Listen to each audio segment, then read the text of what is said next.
আমার নামে যতই মামলা থাকুক আমি ভয় করি না, আমি দেশে ফিরবই ইনশাআল্লাহ। সন্ধ্যায় সরাসরি ভারত থেকে ভাষণ দিলেন শেখ হাসিনা। ভয়ে আওয়ামী লীগকে ফেরানোর কার্যক্রম শুরু করলো এনসিপি। আর এখন তো মামলার হিসাব নাই, শুধু হত্যা মামলা প্রায় 400-450 মামলা। এটা আমি নিয়ে পড়া করি না, এমনকি মৃত্যুদণ্ড দিয়েছে, আমি পড়া করি না। আমি আছি, অবশ্যই বাংলাদেশে ফিরে আসবো, আর এই অন্যায়ের প্রতিকার এবং বিচার আমরা করবো। ক্ষমতা আসে লুটপাট করে খেতে, একটা তো লুটপাট করে সুদখোর সেই বাটপাড়ি নুস গেছে, আর রেখে গেছে আর একটা, ওই একই কাজ করে যাচ্ছে। দুর্নীতি, হত্যা, খুন, এটাই তাদের চরিত্র, এই কাজই তারা করে যাচ্ছে।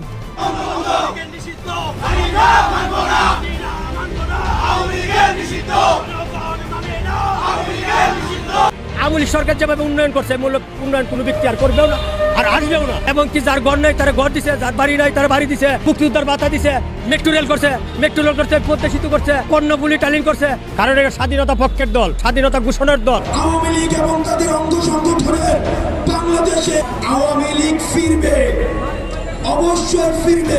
এনসিপি নেতারা হঠাৎ করে আওয়ামী লীগ ছাত্রলীগকে ফেরানোর জন্য উঠে পড়ে লেগেছে কেন? আওয়ামী লীগের যারা নেতা কর্মী আছে তারা এত চোদু না, তারা বুঝে শুনে জামাত ইসলামীতে যোগদান করবে। এনসিপিতে যোগদান করা মানে জামাত ইসলামীতে যোগদান করা। আমি এনসিপিকে কোনো আলাদা রাজনৈতিক দল হিসেবে মেনে নিতে রাজিই না। এনসিপি মানি হচ্ছে জামাত, জামাত মানি হচ্ছে এনসিপি। আসসালামু আলাইকুম দর্শক, সিগন্যাল বিডি চ্যানেলের নতুন একটি গুরুত্বপূর্ণ নিউজ ভিডিও নিয়ে আপনাদের মাঝে হাজির হলাম।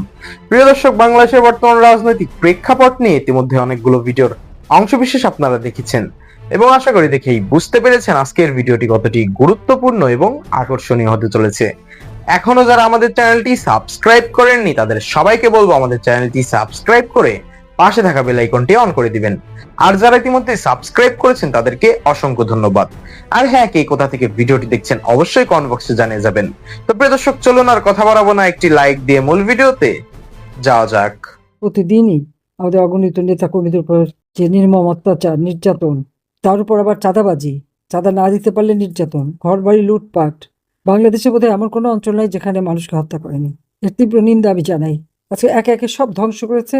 একদিকে দেশটাকে যেমন অর্থনৈতিকভাবে ধ্বংস করেছে, অপরদিকে অগণিত আওয়ামী লীগ নেতা কর্মী, নাহলে 10,000-এর মতো নেতা কর্মীদের তারা গুম করেছে, হত্যা করেছে, নির্যাতন করেছে। প্রত্যেকটা ইউনিয়নে থেকে শুরু করে জেলা উপজেলা আমাদের নেতা কর্মীদের বাড়ি ঘর সব লুটপাট। আওয়ামী লীগ তো 15 বছর ক্ষমতায় ছিল, আমরা তো কখনোই এই ধরনের কাজ করে নাই আমাদের নেতাকর্মীরা। আমরা গণতন্ত্রে বিশ্বাস করি, গণতন্ত্র প্রতিষ্ঠা করেছি, আমরা দেশের মানুষের উন্নয়নে বিশ্বাস করি, মানুষের জীবনমান উন্নয়ন করেছি। তো অপরাধটা কি? আমি যারা আজকে আপনজন হারিয়েছেন আর যারা এই নির্যাতিত, আমি খালি বলতে পারি যে আমি আছি আপনাদের পাশে, কারণ আমিও তো একজন স্বজনহারা। সেই স্বজনহারা বেদনা নিয়েই তো আমি আমার পথ চলা শুধু বাংলাদেশের মানুষের জন্য, এবং বাংলাদেশের মানুষেরই সার্বিক উন্নয়ন আমি করেছিলাম। কিন্তু একটা বাটপার সুদখোর ইনুস তার ক্ষমতার লোভের আগুনে বাংলাদেশ যেমন জ্বলে পুড়ে ছারখার, আবার 12 ফেব্রুয়ারি একটা প্রহসনের নির্বাচন করে ক্ষমতা এসেছে। আর এক অস্ত্র চোরাকারবারি, গ্রেনেড হামলাকারী, আর এক খুনি, দুর্নীতিবাজ, তাদের ওই একই চেহারা, একই কর্মকাণ্ড। অনেকেই ভেবেছে ফেব্রুয়ারিতে নির্বাচন হয়েছে, দেশে বোধহয় গণতন্ত্র ফিরবে, মানুষ ভালো থাকবে। ভালো কোথায়, মানুষের অবস্থা আরও খারাপ। কারণ এই বিএনপি জামাতের হাতে অত্যাচারিত, নির্যাতিত কোটি কোটি মানুষ। মা বাবাকেও রেহাই দেয় না, মায়ের গায়ে পর্যন্ত এরা হাত তুলেছে। আজকে আমরা সেই কাহিনী শুনলাম। ওদের ঘরে কি মা নেই, বোন নেই, ওদের বাবা নেই? ওরা অন্যের মায়ের গায়ে হাত তুলে অপমান করে। একসাথে 2 ভাইকে চোখটা তুলে নিয়ে গেল, পা কেটে ফেলে দিল। এ কি বর্বরতা! মানুষ মেরে পুকুরের পানিতে ফেলে দেয়। এই বর্বরতার একদিন উপযুক্ত বিচার হবে, কারণ এত অন্যায়, অবিচার, অত্যাচার, এত দুর্নীতি, আল্লাহর আরশ কেঁপে যাবে। আমার বিশ্বাস আছে যে একদিন এই বিচার হবে। আমি শালি বলবো যে আজকে যারা আহত অবস্থায় জীবনে বেঁচে গেছেন, আপনারা ধৈর্য ধরেন। আর যারা আপনজন হারিয়েছেন তাদের চোখে বলবো যে আমরা একজন স্বজন হারা, আপনাদের ব্যথা কষ্ট আমি বুঝি। তবে আমি আছি আপনাদের জন্য, আছি আপনাদের পাশে। এর ন্যায় বিচার যাতে হয়, একদিন নিশ্চয়ই আমরা তা করবো।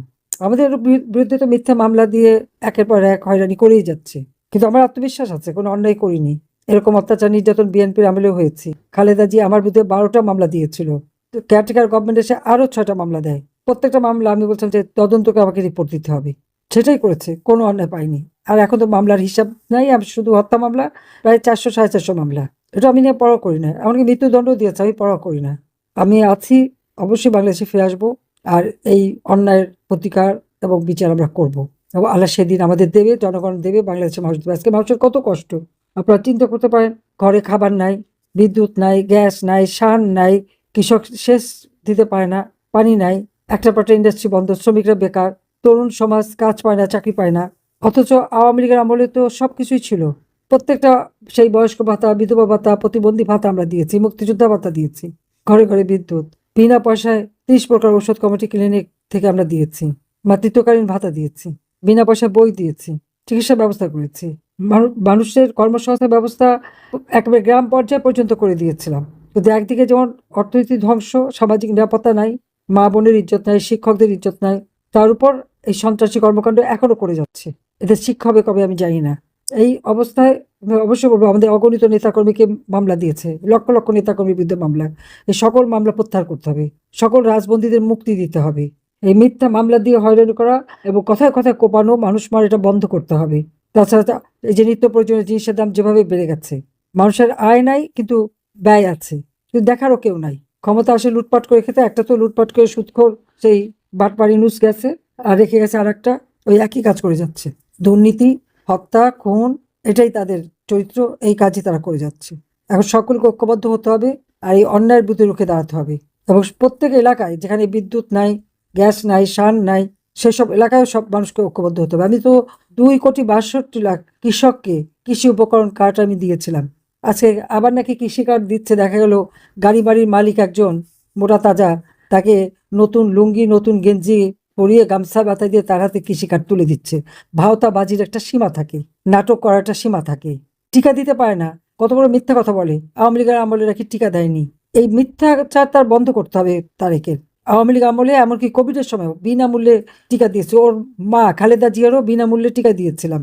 আর প্রত্যেকটা শিশু ওই কোভিডের সময়ও 90% উপর শিশু টিকা পেত। 2024 সালেও আমরা এই টিকা দিয়েছি। তাহলে 25 সালে কেন টিকা পেল না, 26 সালে কেন টিকা পেল না? 25 সালে ইনুস আর 26 সালে তারেক সমস্ত টাকা পয়সা চুরি করে খেয়ে গেছে।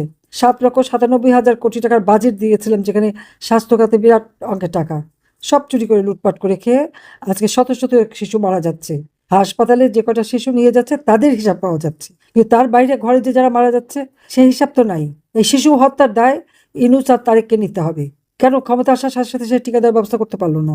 আমরা তো করেছি, আওয়ামী লীগ করেছে, তো ইনুস বা তারেক, বিএনপি পারে না কেন? এই শিশু হত্যা, তার উপর কুপিয়ে মানুষ হত্যা। আওয়ামী লীগের নেতাকর্মীরা যদি কাজ করতে পারতো, মানুষের পাশে দাঁড়াতে পারতো, মানুষের অনেক সহযোগিতা করতে পারতো। প্রত্যেকের ঘর বাড়ি, ব্যবসা প্রতিষ্ঠান, চাকরি খাওয়া, তার উপর নির্যাতনের শিকার কে না? আওয়ামী লীগ, সংখ্যালঘু সম্প্রদায়, আইনজীবী, সাংবাদিক, পেশাজীবী, সাংস্কৃতিক কর্মী, সেনাবাহিনীর অফিসার, পুলিশের অফিসার, কেউ বাদ যাচ্ছে না। প্রশাসন অফিসার, সবাইকে কারাগারে বন্দি, নির্যাতন, কারাগারের ভিতরে নির্যাতন করে করে মেরে ফেলে দিচ্ছে। এভাবে একটা দেশ চলতে পারে না। আর দেশটাকে নিয়ে এরা ছিনিমিনি খেলছে। যে বাংলাদেশ বিশ্বের দরবারে একটা সম্মান নিয়ে চলতো, সে সম্মান আজকে ভুলুণ্ঠিত করে দিচ্ছে। নারীদেরও কোনো নিরাপত্তা নাই। কাজে এই অবস্থা পরিবর্তন করতেই হবে। কাজে আজকে যারা আপনারা স্বজন হারিয়েছেন, যারা আজকে আঘাতপ্রাপ্ত, কষ্ট, আমি জানি আপনাদের দুঃখ কষ্ট, কিন্তু এই জালেম সরকার ক্ষমতায় থাকা পর্যন্ত তো কিছু হবে না। কাজে এদেরকে সরিয়ে বাংলাদেশে আবার গণতন্ত্র ফিরিয়ে আনতে হবে, বাংলাদেশের মানুষের জীবনযাপন আবার নিরাপদ করতে হবে। আর সেটা একমাত্র আওয়ামী লীগই পারে এবং আওয়ামী লীগই করবে ইনশাল্লাহ।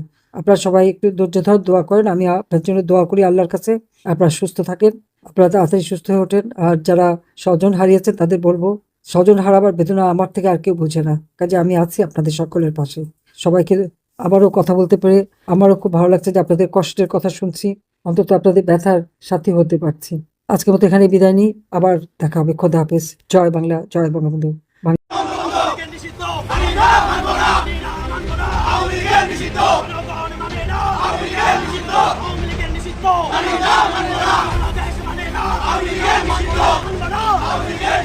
আওয়ামী লীগ এবং তাদের অঙ্গ সংগঠনের বাংলাদেশে আওয়ামী লীগ ফিরবে, অবশ্যই ফিরবে। এবার আওয়ামী লীগ নিষিদ্ধের প্রতিবাদে রাজপথে এবার হাসনাত আব্দুল্লাহ। আওয়ামী লীগের নিষেধাজ্ঞা প্রত্যাহার না করা হলে রাজপথ না ছাড়ার হুঁশিয়ারি দিয়ে যা বললেন তিনি। আবারও প্রমাণ হলো রাজনীতি আর সংবিধান কোনোটাই আপনার আমার মতো আবেগ আর সহজ সরল সমীকরণ দিয়ে চলে না। রাজনীতি চলে নিজ দলের স্বার্থ আর কঠিন বাস্তবতার মধ্য দিয়ে। একসময় যে দল আওয়ামী লীগ নিষিদ্ধের ব্যাপারে রাজপথ কাঁপিয়েছিল, আজ সেই দল কিনা সংসদে আওয়ামী লীগ নিষিদ্ধের বিরুদ্ধে। যা সাম্প্রতিক সময়ে এনসিপির বর্তমান কর্মকাণ্ড দেখলেই আপনি রাজনীতির কঠিন বাস্তবতা দেখতে পাবেন। এনসিপিতে আমরা যুক্ত হওয়ার ক্ষেত্রে কার কি পরিচয় এটা আমাদের কাছে মুখ্য নয়, ইভেন কি ছাত্রলীগ হোক এটা আমাদের কাছে মুখ্য নয়।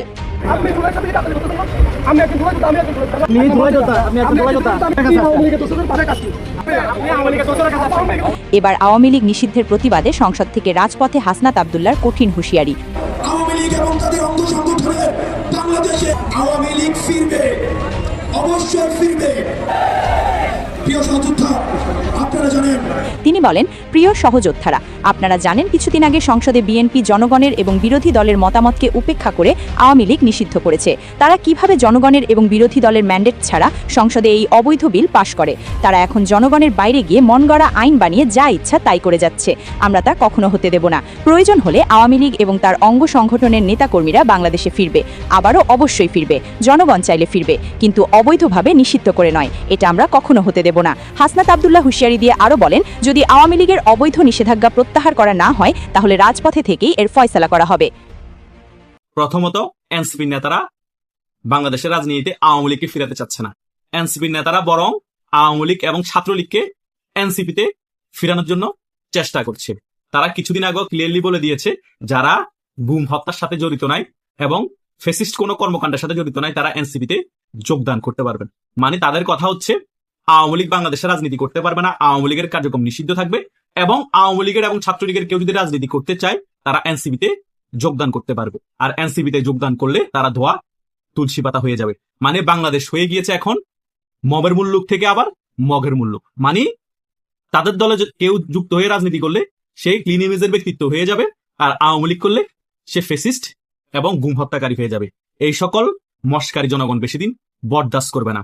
এই টোকাই এনসিপির নেতারা যে জামাত ইসলামের দ্বিতীয় শাখার নেতা, সকলে আমরা আগে থেকেই ভালোভাবে অবগত ছিলাম। তারা যে জামাতের বি টিম সেটাও আমরা সকলে জানি, সেটা ওপেন সিক্রেট। এবং আপ বাংলাদেশ, ডাউন বাংলাদেশ, ইনকালাব মঞ্চ, ধনকালাব মঞ্চ, যত মঞ্চ ছিল সকল কিছুই যে জামাতের বি সি ডি জামাতের অঙ্গ সংগঠন সকলে আমরা জানতাম। এখন সকল অঙ্গ সংগঠন ভেঙে দিয়ে আপ বাংলাদেশ, ডাউন বাংলাদেশ, ইনকালাব মঞ্চ, ধনকালাব মঞ্চ সব ভেঙে দিয়ে এখন সকলে এনসিপিতে যুক্ত হচ্ছে। মানে জামাত এখন আর তাদের বেশি শাখা রাখবে না, জাস্ট একটা শাখায় রাখবে এনসিপি। সকলকে এনসিপিতে তারা যোগদান করিয়ে দিচ্ছে। যোগদান করিয়ে ছাত্রলীগ এবং আওয়ামী লীগকে এনসিপিতে যোগদান করানোর চেষ্টা করছে। শুধু তাই না, যারা রাজনীতি করছে না, বড় বড় ব্যবসায়ী আছে, টাকা পয়সা আছে, তাদেরকেও সিস্টেমেটিক ভাবে ক্ষমতার লোভ দেখিয়ে এনসিপিতে নিয়ে আসার চেষ্টা করা হচ্ছে। মানে জামাতের কথা হচ্ছে, এনসিপিও আমাদের একটি শাখা রাজনৈতিক দল, এলজিবিতে যোগদান করা মানে আমাদের সাথেই থাকা। জামাত মানে বিশাল বড় পরিষদে তাদের রাজনৈতিক দলটাকে গঠন করার চেষ্টা করছে এবং তাদের ভোট ব্যাংক বাড়ানোর চেষ্টা করছে এই এনসিপি কে দিয়ে। এনসিপিতে যোগদান মানে তাদের সাথে যোগদান করা। অনেকে জামাত ইসলামী নামটাকে পছন্দ করে না, অনেকে যোগদান করতে চাইলেও জামাত ইসলামী নামটার কারণে জামাত ইসলামের সাথে যোগদান করবে না। এখন এনসিপি তো একটি গণঅভ্যুত্থানের শক্তি, এগুলা প্রমোট করে করে বিএনপি এবং আওয়ামী লীগের উপর অনেকে অতিষ্ঠ হয়ে গিয়েছে। এটা চিন্তা করে হয়তো এনসিপিতে যোগদান করতে পারে। এবং অনেক বড় বড় ব্যবসায়ী আছে, তারা কখনো কোনো রাজনৈতিক দলের সাথে সম্পৃক্ততা ছিল না, হয়তোবা তারা পল্টিবাস, এক সময় আওয়ামী লীগ, এক সময় বিএনপি, মঞ্জুর আলমের মতো এই সকল পয়সাওয়ালা ব্যবসায়ীদেরকে টার্গেট করেছে এনসিপি নেতারা। কারণ তারা যে পল্টিবাস, ক্ষমতার লোভী, এই এনসিপি নেতারা মোটামুটি আগে থেকে খবর নিয়ে নিয়েছে। খবর নিয়ে সারা বাংলাদেশেরকে টার্গেট করে আগামীতে মেয়র বানাবে, আগামীতে কাউন্সিলর বানাবে, আগামীতে উপজেলা চেয়ারম্যান বানাবে, এগুলো লোভ দেখিয়ে তাদের দলে ভিড়ানোর চেষ্টা করছে। আবার আওয়ামী লীগকেও তাদের দলে ভিড়ানোর চেষ্টা করছে। আওয়ামী লীগের যারা নেতা কর্মী আছে তারা এত চোদু না, তারা বুঝে শুনে জামাত ইসলামীতে যোগদান করবে। এনসিপিতে যোগদান করা মানে জামাত ইসলামীতে যোগদান করা। আমি এনসিপি কে কোনো আলাদা রাজনৈতিক দল হিসেবে মেনে নিতে রাজি না। এনসিপি মানি হচ্ছে জামাত, জামাত মানি হচ্ছে এনসিপি। দেখেন না, জামাতের ছিটাই ছাটাই যত সংগঠন ছিল, সামাজিক সকল সংগঠন থেকে এখন কুড়িয়ে এনে এনসিপিতে ঢুকিয়ে দেওয়া হয়েছে। মানে পরিপূর্ণ করা হচ্ছে এনসিপি কে। এনসিপি থেকে যদি জামাতের 10 থেকে 15% ভোট ব্যাংক বাড়ে, জামাতেরও যদি 10 থেকে 15% ভোট ব্যাংক থাকে, তাহলে 15-30% যদি ভোট ব্যাংক বাংলাদেশে হয়ে যায়, তাহলে আগামীতে যে নির্বাচন হবে সেই নির্বাচনে কিন্তু বিএনপি হয়তো 20 থেকে 25% ভোট পাবে, জামাত হয়ে যাবে বিরোধী দল, আওয়ামী লীগ ক্ষমতায় চলে আসবে। বিএনপির অধপতন শুরু হয়ে যাবে, অলরেডি শুরু হয়ে গিয়েছে। কারণ যত ভোট কমতেছে বিএনপি থেকে কমতেছে, যত জনসমর্থন এনসিপি এবং জামাতের বাড়তেছে বিএনপি থেকে গিয়ে বাড়াচ্ছে জামাত এবং এনসিপি জনসমর্থন। আওয়ামী লীগ থেকে কোনো সাধারণ কর্মীও বিএনপি, জামাত এবং এনসিপিতে যুক্ত হচ্ছে না। জামাত আর এনসিপিতে যুক্ত হবেই না, মরে গেলেও না, যারা সত্যিকারে মুজিবাদ শনি এবং আওয়ামী লীগকে ভালোবাসে। সো বিএনপির একেবারে গোড়াটা আস্তে আস্তে করে জামাত এনসিপি কে দিয়ে কেটে দিচ্ছে। বিএনপি বুঝতে পারছে না, বিএনপি এখনো কল্পনার রাজ্যে বসবাস করছে। বিএনপি মনে করছে 20 বছর পরে ক্ষমতা এসেছি, আওয়ামী লীগের কার্যক্রম সংসদে বিল পাশ করে নিষিদ্ধ করে রেখেছি, আমরা 20-30 বছর ক্ষমতায় থাকবো, আমাদের বয়স এখন 65-70-এর মতো হয়ে গিয়েছে, যতদিন বেঁচে আছে একদম আমি তো ক্ষমতা ভোগ করেই যাবো। এরপরে বিএনপি যা হবে হোক, আওয়ামী লীগ ক্ষমতা এসে যা করবে করুক, কিচ্ছু যায় আসে না। এটা চিন্তা করে বিএনপি শীর্ষ পর্যায়ের সিনিয়র নেতারা এগুলা করছে এবং আওয়ামী লীগের কার্যক্রম নিষিদ্ধ করে রেখেছে সংসদে বিল পাশ করিয়ে। তাছাড়া আর কিছুই না। তারাও ভালো করে জানে আওয়ামী লীগের কার্যক্রম নিষিদ্ধ করা সংসদে বিল পাশ করিয়ে কত বড় বুমেরাং হবে এবং আওয়ামী লীগ আগে হোক বা পরে হোক বাংলাদেশের রাজনীতিতে ফিরে আসবে। সো আপনাদের যাদের কনফিউশন ছিল এনসিপি আওয়ামী লীগকে বাংলাদেশের রাজনীতিতে ফিরিয়ে আনার জন্য চেষ্টা চালাচ্ছে, সেটা সম্পূর্ণরূপে ভুল। কোনো চেষ্টা চালাচ্ছে না, বরং আওয়ামী লীগের কার্যক্রম নিষিদ্ধ থাক আজীবনের জন্য, সেটাই চাচ্ছে এনসিপি। বরং আওয়ামী লীগের নেতা কর্মীদেরকে এনসিপিতে ফিরানোর চেষ্টা করছে এবং এনসিপিতে যোগদান করানোর চেষ্টা করছে। এত চেষ্টা করার পরেও কিন্তু এনসিপি মনে হয় 100 জন আওয়ামী লীগের নেতা কর্মীদেরকে যোগদান করাতে পারেনি, 100 জন ছাত্রলীগের নেতা কর্মীদেরকে যোগদান করাতে পারেনি এনসিপির সাথে। এনসিপি হচ্ছে একটা ভুয়া রাজনৈতিক দল, কারণ এনসিপি কোনো রাজনৈতিক দলের পর্যায়ে পড়ে না। এনসিপি যারা আছে নেতা কর্মী সকলে হচ্ছে জামাতের সক্রিয় কর্মী, শিবিরের সক্রিয় কর্মী। এরা জামাত ভিতর থেকে যা নির্দেশ দেয় এনসিপি নেতা কর্মীরা সেভাবে তারা পরিচালিত হয়। তাদেরকে আলাদা এক্সট্রা ভাবে আলাদা একটি রাজনৈতিক দল হিসেবে চিন্তা করার কোনো অবকাশ নাই। কথা বুঝতে পেরেছেন? রসুন কুয়া কুয়া, কোন কিন্তু এক জায়গায়। এখন দেখতে মনে হচ্ছে আলাদা আলাদা রাজনৈতিক দল, দেখতে মনে হচ্ছে আলাদা আলাদা সংগঠন থেকে এসে এনসিপি রাজনৈতিক দলটা এখন পরিপূর্ণ হচ্ছে, কিন্তু কোনটা কিন্তু এক জায়গায়। ওই কোন হচ্ছে ওই জামাত ইসলাম, বাবা হচ্ছে জামাত ইসলামী, এরা হচ্ছে ছেলে পেলে, কেউ বড় ছেলে, কেউ ছোট ছেলে, কেউ মেজো ছেলে। এটাই হচ্ছে রিয়েলিটি। সো এনসিপি আওয়ামী লীগকে কি ফিরিয়ে আনলো কি আনলো না, কি ফিরিয়ে আনার জন্য চাচ্ছে না কি চাচ্ছে না, সেটা কোনো ম্যাটারই করে না। কথা বুঝেন নাই? একটা ইউনিয়ন এবং ওয়ার্ড পর্যায়ে একটা চেয়ারম্যান মেম্বারের যা কর্মী, এনসিপির বড় বড় কেন্দ্রীয় নেতাদেরও সারা বাংলাদেশে তত কর্মী নেই। সো এনসিপি কে নিয়ে এত কাউন্ট করারও কোনো কিছু নাই। এনসিপি কি চাচ্ছে কি চাচ্ছে না সেটা নিয়ে চিন্তা করারও কিছু নেই। আওয়ামী লীগ সংগঠিত হবে, আওয়ামী লীগ রাজপথে নামবে, তখন দেখবেন মাইর খাওয়ার বয় বিএনপি, জামাত, এনসিপি সবাই একই ঘাটে গিয়ে জল খাবে, সকলে একত্রিত হয়ে যাবে, তখন আবার আওয়ামী লীগের সাথে ফাইট করতে হবে। এটাই হচ্ছে রিয়েলিটি। বাংলাদেশের রাজনৈতিক দল দুইটা, একটা আওয়ামী লীগ, একটা বিএনপি। আওয়ামী লীগ রাজপথে নামবে, বিএনপি ঘরনা যারা আছে তারা বিএনপির সাথে যুক্ত হয়ে আওয়ামী লীগের সাথে ফাইট করবে। যে টিকে যাবে সে আবার ক্ষমতায় থাকবে, যে হেরে যাবে তার পতন হবে। এটাই হচ্ছে রিয়েলিটি। হয়তোবা বিএনপির এখন অনেকাংশে ভোট পার্সেন্টেজ কমছে, জামাতের দিকে বিএনপির ভোট পার্সেন্টেজ গুলো চলে যাচ্ছে, সেটা তাদের নিজেদের ব্যক্তিগত ব্যাপার। আওয়ামী লীগ সেটা নিয়ে চিন্তা করার কিছুই নেই। এটাই হচ্ছে। প্রিয় দর্শক, ইতিমধ্যে আপনারা আমাদের পুরো ভিডিওটি দেখেছেন। ভিডিওটি দেখে কি জানলেন এবং বুঝলেন অবশ্যই আপনাদের মূল্যবান মতামতটি আমাদের কমেন্ট বক্সে জানাতে ভুলবেন না। এখনো যারা আমাদের চ্যানেলটি সাবস্ক্রাইব করেননি তাদের সবাইকে বলবো আমাদের চ্যানেলটি সাবস্ক্রাইব করে পাশে থাকা বেল আইকনটি অন করে দিবেন এরকম নিত্য নতুন প্রতিদিন গরম গরম নিউজ আপডেট পেতে। ধন্যবাদ সবাইকে।